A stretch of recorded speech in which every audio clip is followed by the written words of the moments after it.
안녕하세요. 사랑하는 성도 여러분, 우리 주님의 은혜와 평강이 늘 여러분의 삶 가운데 충만하게 경험되어 주시기를 간절히 소원합니다. 오늘 함께 나눌 하나님의 말씀은 신명기 32장 37절에서 52절까지의 말씀입니다. 그때 주 하나님이 말씀하신다. 그들의 신들이 어디에 있느냐? 그들이 피난처로 삼던 그 반석은 어디에 있느냐? 그들이 제물로 바친 그 기름을 먹고 부어 바친 포도주를 받아 마시던 그 신들이 어디에 있느냐?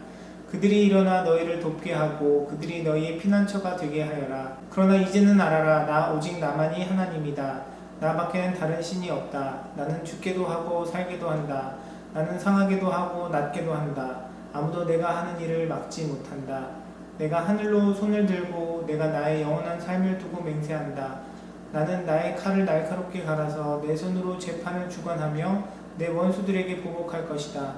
나를 미워하는 자들에게 보응하겠다. 피살자와 포로들의 피, 적장의 머리에서 나온 피, 내 화살이 이 피를 취하도록 마시고 내 칼이 그 고기를 실컷 먹을 것이다. 모든 나라들아, 주님의 백성과 함께 즐거워하여라. 주님께서 그 종들의 피를 흘린 자에게 원수를 갚으시고 당신의 대적들에게 복수하신다. 당신의 땅과 백성이 지은 죄를 속하여 주신다.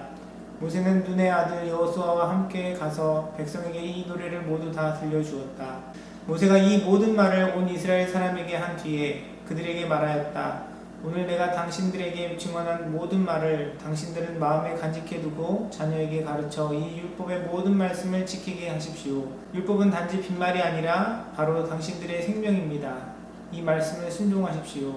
그래야만 당신들이 요단강을 건너가 차지하는 땅에서 오래오래 살 것입니다. 바로 같은 날 주님께서 모세에게 말씀하셨다. 너는 여리고 맞은쪽 모압 땅에 있는 아바림 산줄기를 타고 느보산 꼭대기에 올라가서 내가 이스라엘 자손에게 소유로 준 가나안 땅을 바라보아라.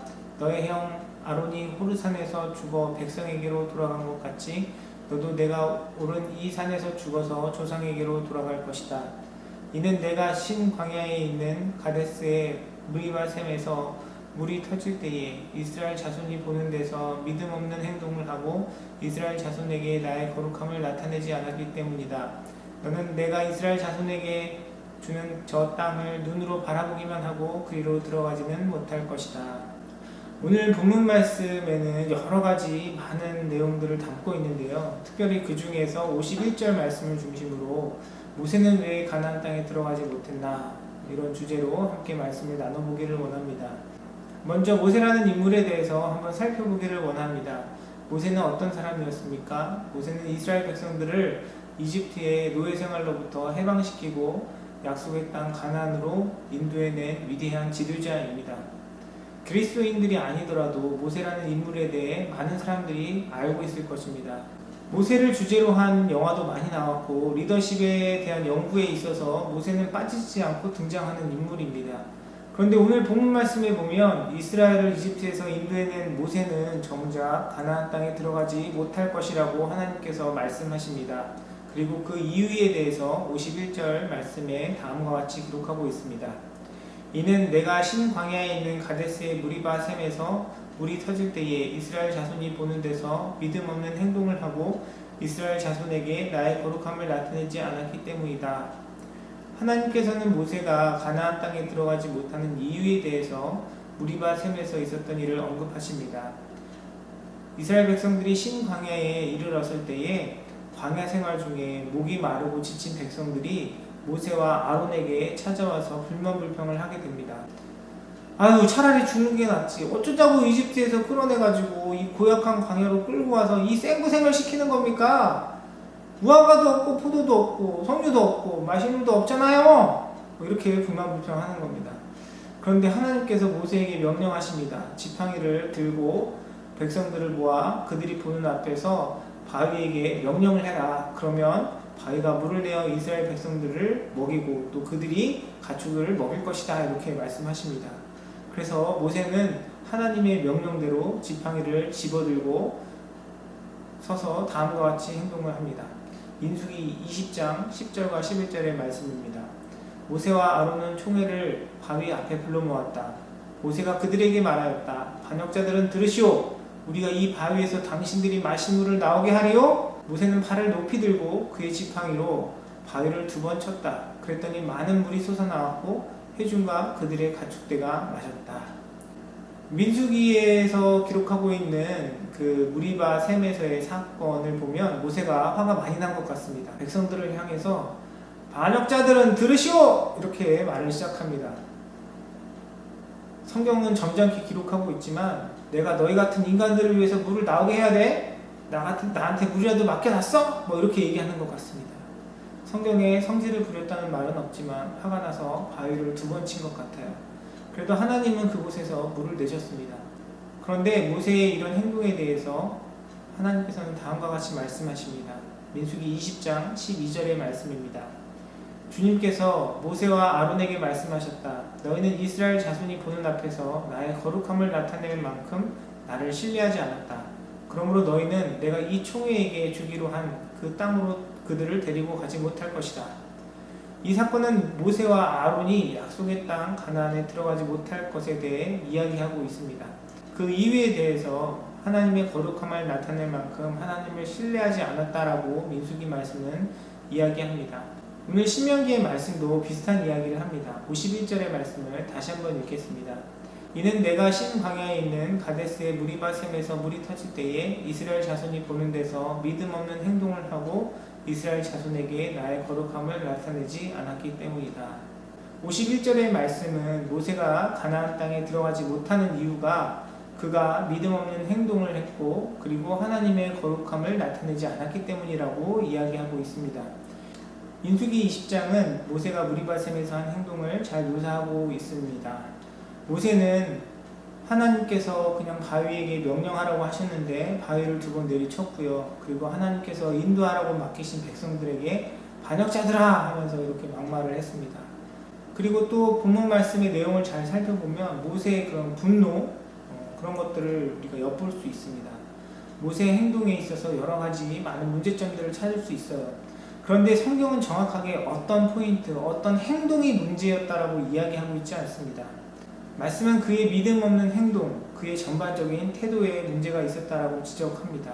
그리고 그것은 단순히 그 행동이 문제가 아니라 하나님의 거룩함을 나타내지 않은 것이 문제가 된 것이죠. 앞에서 읽었던 민수기의 말씀은 모세가 하나님을 신뢰하지 못한 것, 즉 믿음이 없는 것과 거룩함을 연결해서 이야기하고 있습니다. 모세가 약속의 땅 가나안 땅에 들어가지 못한 것은 하나님의 거룩함을 나타낼 만큼 하나님을 신뢰하지 않았기 때문에, 즉 하나님의 거룩함을 나타낼 만큼 하나님을 향한 믿음이 없었기 때문이라고 민수기의 말씀은 이야기하고 있습니다. 여러분, 거룩하면 어떤 생각이 먼저 떠오르십니까? 베드로전서 1장 15절과 16절은 이렇게 기록합니다. 여러분을 불러주신 그 거룩하신 분을 따라 모든 행실을 거룩하게 하십시오. 성경에 기록하기를 내가 거룩하니 너희도 거룩하여라 하였습니다. 베드로 전서의 말씀은 우리에게 모든 행실을 거룩하게 하라라고 가르치고 있습니다. 그래서 우리가 거룩하면 행실을 떠올리기 쉬워요. 그러나 모든 행실을 거룩하게 하라는 이 말씀은 우리에게 없던 거룩을 우리가 스스로 만들어내어서 우리의 행동을 통해서 우리 자신을 거룩하게 하라는 이야기가 아닙니다. 하나님께서 우리를 향한 그 거룩의 명령은 하나님의 거룩하심을 바탕으로 하고 있다는 사실을 우리는 기억해야 하실 것입니다. 우리가 왜 거룩한 행실 가운데 거해야 합니까? 우리를 불러주신 그분이 거룩하기 때문이다라고 베드로 전서의 말씀은 이야기하고 있습니다. 결국은 행실로 결과가 나타나지만 그 행실을 통해서 거룩한 것을 거룩하지 않게 하거나 반대로 거룩하지 않은 것이 거룩하게 되는 것이 아니라는 사실입니다. 다시 말하면 우리의 행실로 거룩해야 하고 거룩할 수 있는 이유는 하나님께서 이미 우리를 거룩하게 하셨기 때문에 그런 것입니다. 그리고 그 거룩은 우리에게서 나오는 것이 아니라 바로 주님께로부터 오는 것입니다. 고린도전서 1장 30절은 이렇게 기록합니다. 그러나 여러분은 하나님의 자녀로서 그리스도 예수 안에 있습니다. 그는 우리에게 하나님으로부터 오는 지혜가 되시며 의와 거룩함과 구원이 되셨습니다. 우리의 거룩함은 어디에서 옵니까? 우리의 거룩함은 바로 하나님께로부터 옵니다. 예수 그리스도 안에서 예수 그리스도를 통하여 우리에게 하나님의 거룩함이 주어지는 것입니다. 우리의 행실로 거룩함이 이루어지는 것이 아니라는 사실을 우리는 반드시 기억해야 할 것입니다. 그래서 우리가 거룩을 이룰 수 있는 방법이 무엇입니까? 다른 어떤 것이 아니라 바로 예수 그리스도를 붙드는 바로 그 믿음이 우리에게 거룩을 가져다 주는 것입니다. 나를 구원해 주신 예수 그리스도를 믿는 그 믿음으로 우리는 예수 그리스도의 거룩함을 입고 바로 그 예수 그리스도를 통해 입은 그 거룩함이 하나님의 약속의 땅에 들어갈 수 있는 자격을 우리에게 주는 것입니다. 모세가 가나안 땅에 들어갈 수 없었던 이유는 무엇입니까? 그는 명성도 있었고 경험도 있었고 능력도 있었고 리더십도 있었고 그의 삶 가운데 하나님 앞에 귀하게 쓰임받으며 많은 수고와 헌신도 있었습니다. 그러나 그는 하나님의 거룩함을 나타내는 믿음이 없었기 때문에 가나안 땅에 들어가지 못한 것입니다. 우리의 삶도 마찬가지입니다. 우리가 어떻게 주님 앞에 담대히 나아가며 하나님께서 우리의 삶 가운데 예비하신 그 약속, 그 축복, 하나님께서 예비하신 그 하나님 나라를 바라보며 나아갈 수 있겠습니까? 우리의 능력도, 우리의 경험도, 우리의 헌신도, 수고도 아닙니다. 오직 우리의 거룩이 되시는 예수 그리스도를 굳게 붙드는 믿음만이 우리로 하여금 하나님 나라의 백성이 되는 은혜를 경험하게 하는 유일한 수단인 것입니다. 우리의 참된 구원이신 오직 예수 그리스도만을 붙들고 그분을 온전히 바라보는 믿음 가운데 하나님께서 우리에게 예비하신 축복과 은혜를 누리는 저와 여러분의 삶이 되기를 원합니다. 다른 그 어떤 것이 아니라 우리에게 은혜로 베풀어 주신 그 하나님의 사랑, 우리에게 허락하신 그 믿음, 우리의 영원한 유일한 구세 주신 예수 그리스도를 바라보는 그 믿음 가운데 오늘 하루도 주님 주시는 참 평안과 기쁨으로 승리하며 하나님께서 우리에게 주시는 약속을 바라보며 주님께서 주시는 참된 평안과 기쁨을 경험하는 사랑하는 성도님들의 삶이 되시기를 주님의 이름으로 축원합니다. 기도하겠습니다. 사랑과 은혜가 풍성하신 아버지 하나님 은혜를 감사드립니다. 우리의 참된 거룩이 되시는 예수 그리스도를 아는 은혜를 우리에게 베풀어 주심에 감사를 드립니다. 하나님, 우리에게 많은 연약함들이 있고 부족함이 있지만 하나님 주님의 그 거룩함으로 우리를 덧입혀 주시고 하나님 자녀 삼아 주셨으니 하나님께서 베푸신 그 축복과 은혜가 늘 우리의 마음과 생각을 지배하게 하여 주시고 예수 그리스도를 바라보는 그 굳건한 믿음 가운데 오늘 하루도 승리하는 삶을 살아가는 우리 사랑하는 모든 교우들의 삶이 될 수 있도록 주님께서 축복하여 주시옵소서. 감사드리며 모든 말씀 우리 주 예수 그리스도의 이름으로 기도드리옵나이다. 아멘.